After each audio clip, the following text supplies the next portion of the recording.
Greetings friends, it's Victor here and welcome to another video.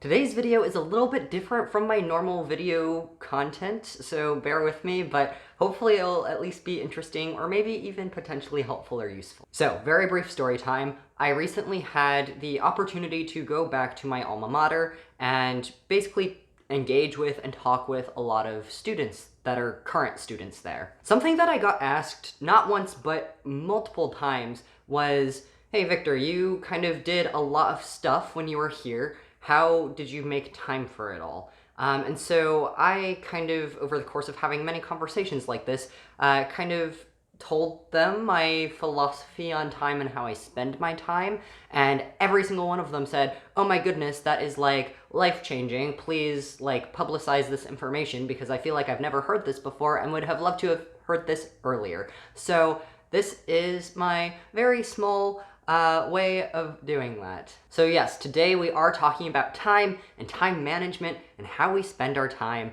and specifically my philosophy of how I choose to spend my time. I think the single most important thing when it comes to the way we spend our time and the way we spend our lives is to recognize that we have agency, we have power, we have control over the way we spend our time. I think oftentimes people get into this cycle of feeling trapped, maybe trapped at a job they don't like, maybe trapped doing work they don't like, or homework they don't like, or something like that, or trapped in activities or social engagements that like you just don't want to do. And so a lot of people kind of fall into like feeling stuck. And when you feel stuck, that can be a very difficult psychological space to occupy. So what do I mean by we have choice and agency with everything? What I mean is this: you can control your actions, you can control your level of engagement, you can control where you choose to spend your physical time, where you choose to spend your mental time, and there will always be consequences for the choices that you make. So, for example, maybe I need to go to work, I need to show up to work every single day, and maybe it's a job I hate, but maybe I need to go to work in order to get the paycheck that will pay my bills, right? But I need to make that choice to go to work. And if I make the choice not to do that, will there be consequences? Absolutely. Might I be fired from that job? Yes. Might that firing result in no longer being able to bring home the paycheck that pays the bills? Yes. So, this is what I mean by I have choice. I can choose to do the thing that maybe doesn't make much sense, or I can choose to do the thing that does make sense, which in this case would be going to work and making the paycheck that pays the bills. So in a very black and white situation like this, one option may seem much more obvious than the other option. Like in this case of going to a job I don't like so that I have money so that I can pay the bills, the obvious choice is to continue to go to work so that I continue to be able to exist. However, I think what I see oftentimes is people have this mindset of I have to go to work because there is no other option. And you can kind of reduce the situation down to that, but at least for me, psychologically, it makes a lot more sense to say, I choose to go to this job, I am choosing to spend my time this way, to devote my mental energy this way, to physically commute and like physically be at this place that maybe I don't like, and I am choosing this over the alternative. And what this choice does is it allows you to have agency over the way you spend your time in that way. And what it also does is it kind of forces you to consider more creative alternatives. Kind of going back to the school aspect of things and the extracurricular activities and like all of that kind of stuff. I think often when it comes to fun things, our choices are less obvious, right? And so how do we make the most of our time? Again, it kind of comes back to this idea of having complete agency and control over how you spend your time.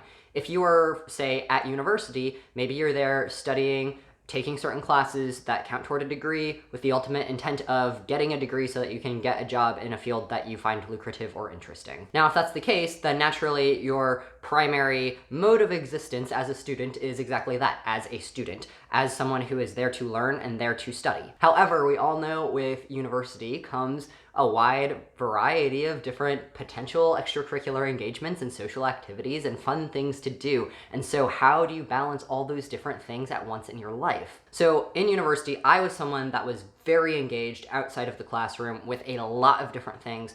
And my university in particular kind of was full of a bunch of people like that. So there was a lot of outside of the classroom engagement in fun things. What I came to learn over the course of my 4 years in undergrad was that I need to be very intentional with the way I spend my time. So what I mean by that is when I'm studying, I am studying, and the sole purpose of my time while I am studying is to learn, to do the homework, to understand the content, to prepare myself for the exam, whatever it may be. That intentional, focused time allowed me then to use my other time in other ways. I think oftentimes we can feel like if we're doing something fun, when we have work, looming over us, that we know we have to come back to later, sometimes we don't enjoy the fun things quite as much because we're just so stressed and anxious about the thing that we have not yet done. And especially when it came to university, like I always felt like there was always work to be done. Like you could always be doing schoolwork. And I definitely knew people who did nothing but schoolwork, right?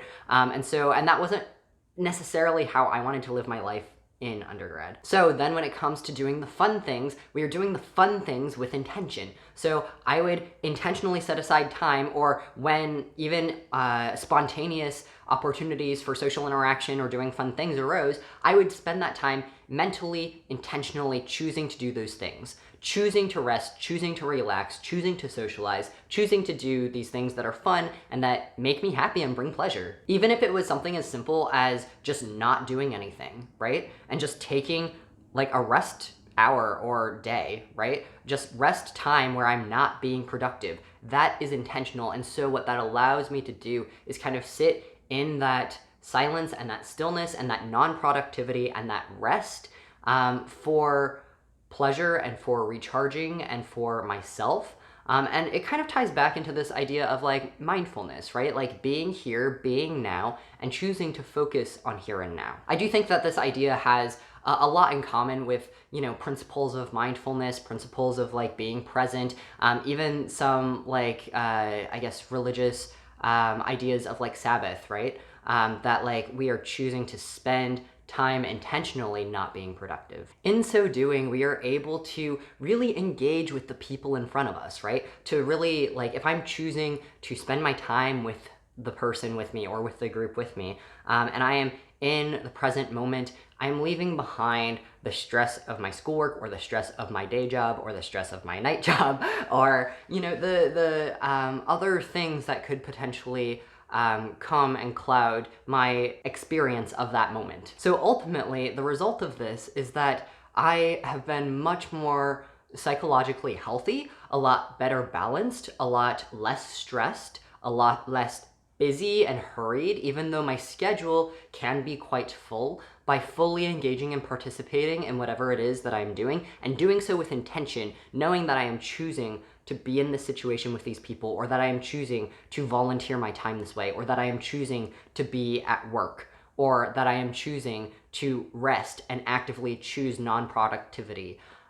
That is how I've been able to kind of balance all the different things going on and feel like very like peaceful and stilled through busyness. So I don't think that was necessarily articulated in the best possible way, but at least hopefully it was somewhat helpful in terms of just like, I don't know, I'm a person that has lived a little bit longer than some other people. So if you're a person that I've maybe lived a little bit longer than, hopefully that was like, I don't know, helpful in some way, because yeah, I don't know, I enjoy listening to like people that are older than me and like gaining that wisdom and knowledge. So anyhow, that is today's video. If you enjoyed that, please consider giving the video a like, subscribing to the channel, all that good stuff, because yeah, my random shower thoughts or my random articulations of my philosophy of life occasionally come out, so maybe you'll see it again sometime. All right, that's all I have for you today. I hope that you have a wonderful day spent with intentionality, and I will see you next time.